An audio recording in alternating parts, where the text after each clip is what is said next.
The Haunting of Midnight Manor. This chilling tale begins a couple of years ago when I was just a young and impressionable 13 or 14-year-old. My family and I were living in a quaint two-story house that held secrets far beyond our comprehension. It was a normal evening, and the clock had struck midnight when I found myself wandering out of the bathroom, feeling a bit parched. As I stepped into the upstairs hallway, I noticed that all the lights downstairs had been switched off. Strange, I thought, because just moments ago, my mom was downstairs, and all the lights were on. My fear of the dark instantly crept up on me, but I summoned the courage to venture downstairs to grab a water bottle from the kitchen. Peering over the railing, I tried to get a glimpse of the ground floor to ensure it was safe. To my surprise, I heard a soft, hushed voice speaking in an unfamiliar language. It sounded like my mom, yet not entirely. I strained my ears, but I couldn't decipher a single word. Who could she be talking to at this hour? My dad was upstairs in their bedroom, and why would she talk in the dark? Summoning more courage, I called out, "Mom." The voice abruptly stopped. I decided to descend a few steps to get a better look and called out again, "Mom." "Sam." The voice responded, but it still didn't quite sound like my mom. "Mom, what are you doing? Where are you?" I asked, growing increasingly uneasy. "Sam, come downstairs." Need to get down. The voice urgently pleaded. Confused but trusting that everything was okay, I took a few more steps down the stairs. I was now halfway down when, just as I was about to call out again, I heard my actual mom talking from above me. The two voices overlapped, sounding eerily similar. Turning my head towards the hallway, I saw the soft glow of the master bedroom's light seeping out from beneath the door. My dad's laughter followed my real mom's voice. I turned back towards the darkened kitchen, and that's when the fear truly took hold. The woman's voice no longer resembled my mother's. It was now a haunting, malevolent tone.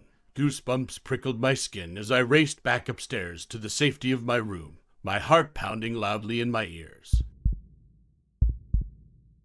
I immediately texted my family to confirm their whereabouts, and to my horror, they all claimed to have been in their respective rooms at that very moment. I couldn't shake the feeling that something otherworldly had been waiting for me in the kitchen that night. I had previous experiences with a female-voiced spirit talking to me, perhaps even harassing me. Was this the same entity, or was it something far more sinister? I couldn't be sure, but I felt the presence of a malevolent force. Determined to protect myself, I sought refuge in my faith. I printed a verse from my holy book and attached it to the front of my bedroom door, hoping it would serve as a barrier against whatever malevolence lurked within the shadows. Miraculously, it worked, and I was never troubled by the entity again. In the days that followed, my unease grew, and I began to notice other eerie occurrences throughout the house. Objects would move on their own, doors would creak open without any wind, and chilling whispers would sometimes echo through the halls in the dead of night. My family, too, began to sense that something was amiss. My older sister claimed to have seen a shadowy figure lingering in the corners of her vision, and my parents confessed to hearing strange noises in the early hours. We shared our experiences, and a sense of dread settled upon us like an unwelcome guest. One evening, when the moon hung low in the sky, and the world outside seemed to hold its breath, my family decided to conduct a small seance in an attempt to communicate with the other side. Armed with candles and an old Ouija board, we gathered in the living room, unaware of the horrors we were about to unleash. As we asked questions into the void, the planchette on the board began to move erratically. The atmosphere grew heavy, and the air became thick with anticipation. The room seemed to pulse with energy as if the very walls were alive. Then, without warning, the planchette stopped moving altogether. A deafening silence enveloped us, and an icy chill crawled up our spines. We waited in breathless anticipation, but nothing more happened that night. However, after that fateful evening, the paranormal activity in our home escalated. The whispers turned into blood-curdling screams, and the shadowy figure my sister had seen now roamed freely throughout the house. Our once peaceful home had become a battleground between the living and the dead. In a desperate attempt to rid ourselves of the malevolent presence, we sought the help of a local spiritualist. She arrived with an aura of wisdom and experience, carrying with her an arsenal of ritual tools. Together, we performed a cleansing ceremony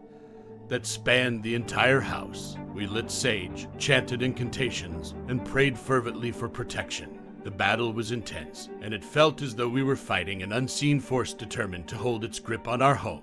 But our determination prevailed, and gradually the sinister occurrences diminished. The screams grew faint, the shadows receded, and the chilling whispers subsided.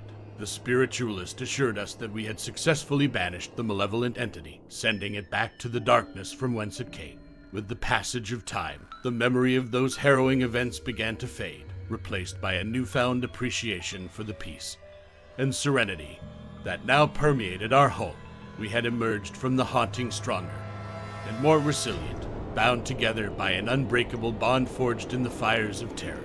As the years passed, we moved on, and the house found new occupants. We never spoke of the horrors we experienced within those walls, but deep down, we knew that the spirits of the past still lingered in the shadows, forever bound to the secrets hidden within the walls of Midnight Manor. To this day, I often wonder about the true nature of the malevolent entity that haunted us. Was it a vengeful spirit, a restless soul seeking solace, or something much darker, a malevolent force that had slipped through the cracks between worlds? One thing is certain, that night forever changed the course of my life. It instilled in me a fascination with the unknown, a belief that there are forces beyond our comprehension lurking in the darkness, waiting for the opportune moment to reveal themselves. And so, dear viewers, be warned as you venture into the night. For the world is a vast and mysterious place, and within its depths, the spirits of the past may be waiting, biding their time, and seeking their moment to once again walk among the living. The haunting of Midnight Manor may have ended for us, but who's to say it won't find its next victims in the darkness that shrouds your very own home?